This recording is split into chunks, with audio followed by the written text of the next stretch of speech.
Hey guys, my name is Madison O'Hara and this is my art portfolio. As you can see on the front, this is my bug that I drew for when we did the bug project.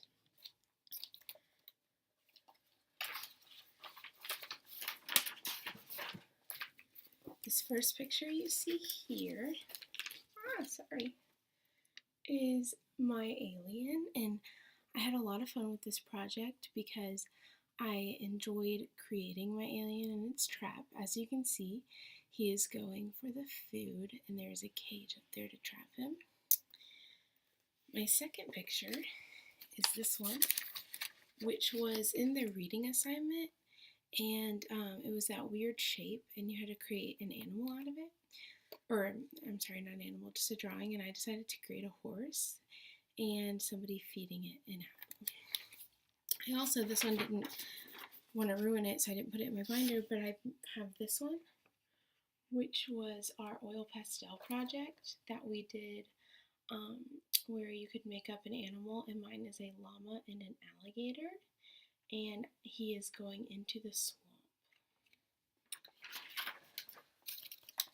My next thing is the print that we had.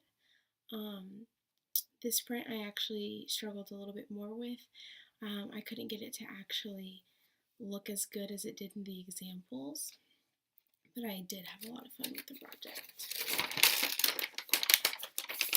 Oh, I'm so sorry.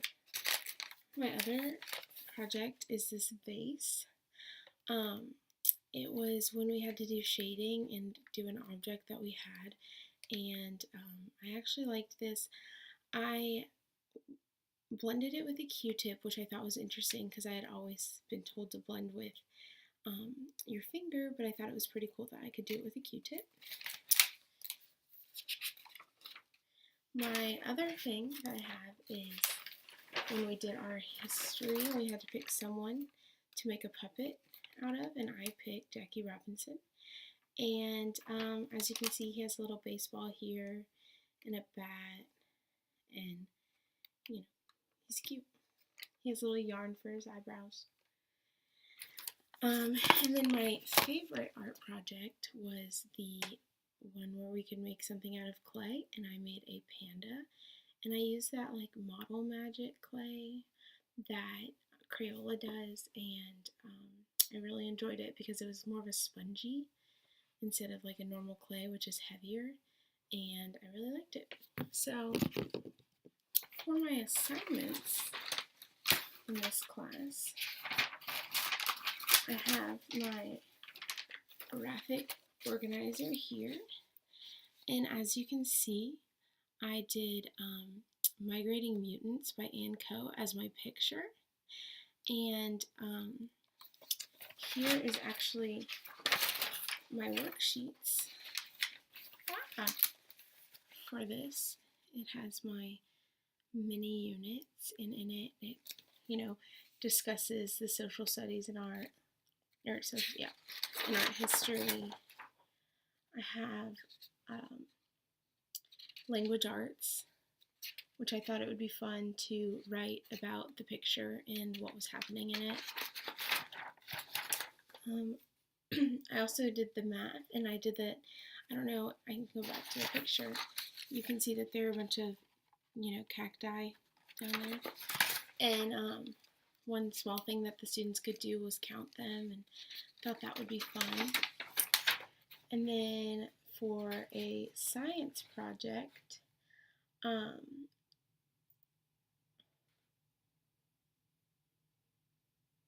the students would describe what they saw in it, and then we would do a little art project where the students will investigate a life cycle. So we would create a life cycle for, you can see this a little closer, we would create a life cycle for the mutants, but then we would actually look up our own life cycles to change it.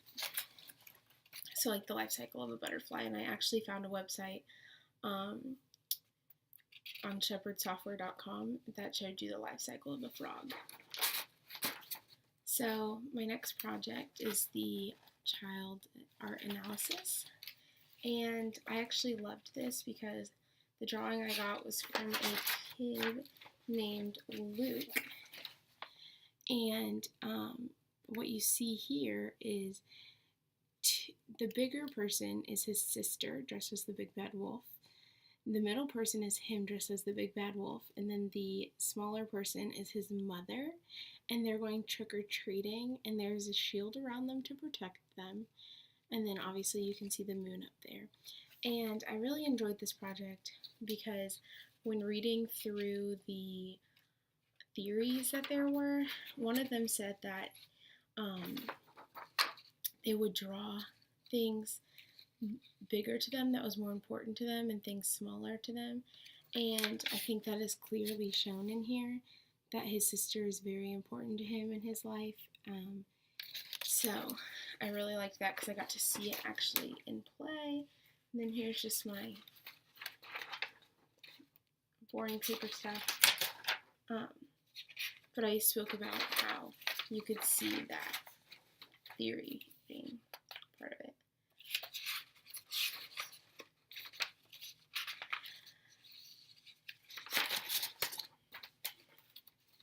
Okay, so this is my cultural mini lesson, and I picked the Inca, and actually had fun with this one, a lot of fun.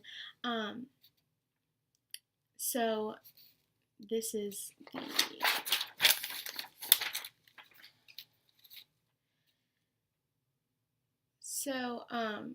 for this one I picked for science that the students would describe what they learn based on location, and they will learn that the Andes has freezing temperatures and snow. And for the art project, I was going to have them draw a landscape of the Andes mountain, which we would obviously watch, or I would show pictures of what it looked like, and then they can kind of go on their own, and make something a little different, but as long as it resembles the mountains. For my math idea, there's an Incan knots math system, and we would go over that and see what it was like.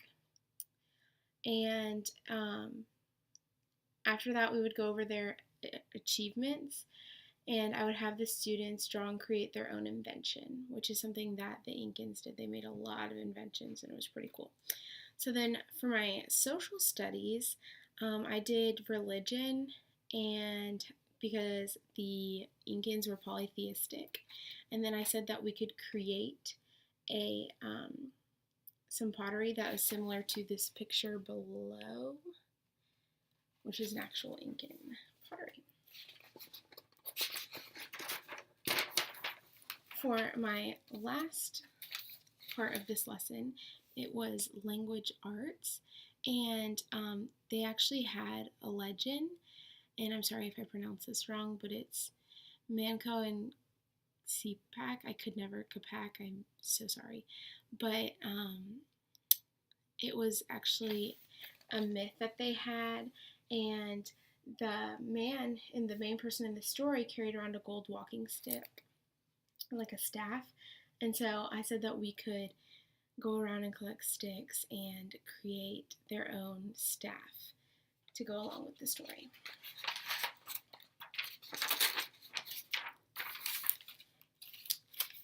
This one was my art history, and I had Cubism, and I really enjoyed it because Cubism is a very different form of art that I don't see very often. So I got to learn a lot about it, and the influences for it was actually that Picasso was worried that that style of painting was that regular style of painting was a dead end, so he wanted to mix it up. And some of the artists were Pablo Picasso, Braque, and Grease. And yeah, I had a lot of fun, and I'm about to show you. I have my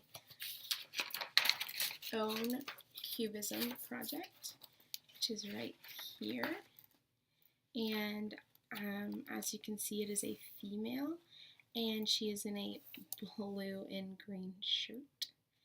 And these would be the background on the walls. The other colors are surrounding the female. It's very common for it all to just be kind of flowing together. It was a pretty cool project. And then Last but not least, at the very back of my binder, I have a landscape that I drew, or painted, I'm so sorry, that we did watercolors with.